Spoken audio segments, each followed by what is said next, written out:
In this video, I will be talking about statins and how they may be the cause of fat gain, specifically ectopic fat, aka metabolic syndrome.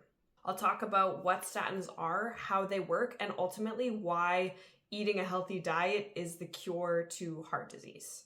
I am very passionate about helping people who have symptoms that they think are normal just because they're common, and high blood pressure is one of those symptoms. If you like this video, make sure you give it a thumbs up and subscribe to my channel for more educational content on how to be healthy and reverse, or even better, prevent disease. A couple of years ago, I had a client who was seeing amazing results, and her goal was to increase lean muscle and have more energy to play with her kids. 3 months in, she was feeling amazing, her lean mass was up, and she was really liking the way that she was looking. For the most part, she was eating a diet of meat, rice, and vegetables. She went to her doctor for a regular checkup, and her blood work came back showing her cholesterol was high. Her doctor told her to stop eating fried food and that she needed to lose weight, which I'm sure is the cookie cutter response.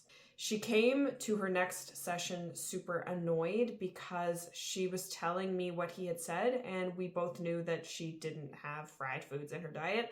And she legit thought that her results were fat gain because of what her doctor said.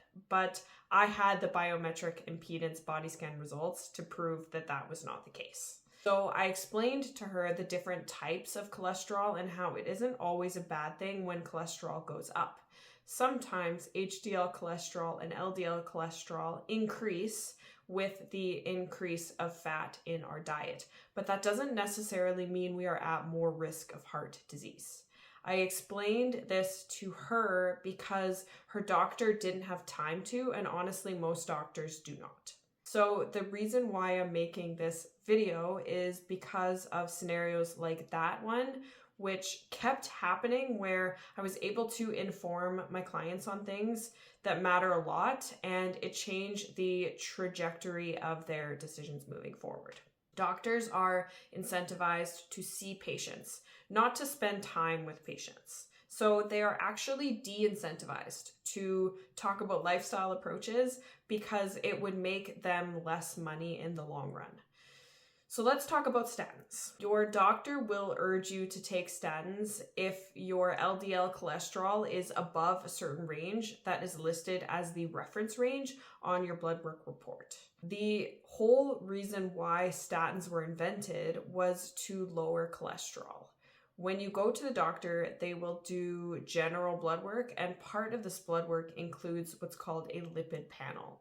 In Canada, the lipid panel is LDL, HDL, and triglycerides. If your blood work says that your LDL cholesterol is higher than 2.6 millimoles per liter, in most cases, your doctor may recommend statins to lower your risk of heart attack. This is all good, except not all LDL is a cardiac risk. The reason why LDL cholesterol is considered a risk factor for heart attack is because of studies like the Framingham Heart Study, which showed LDL-C as a risk factor for heart attacks. But there are different types of cholesterol.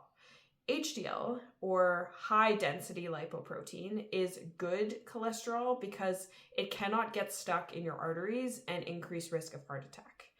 LDL, or low-density lipoprotein, has different sizes and densities.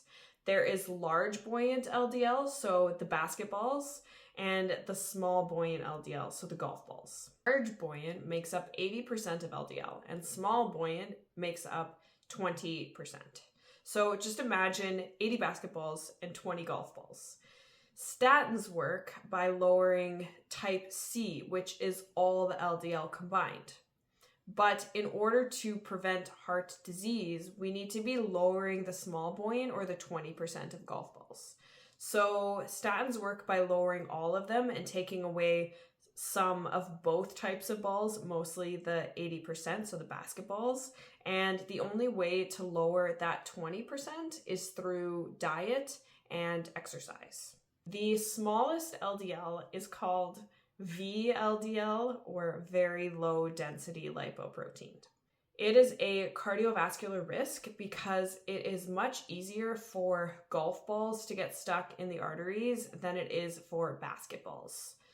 When you have high VLDL and insulin resistance, it's extra dangerous because it makes it easier for the golf balls to get lodged in your arterial wall, causing a buildup and eventually leading to cardiovascular disease and heart attack.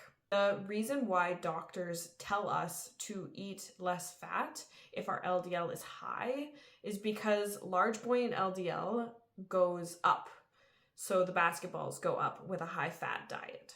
But it doesn't increase your risk of heart disease because basketballs won't get stuck in the arteries like golf balls. So what does cause an increase in golf balls? A high sugar diet.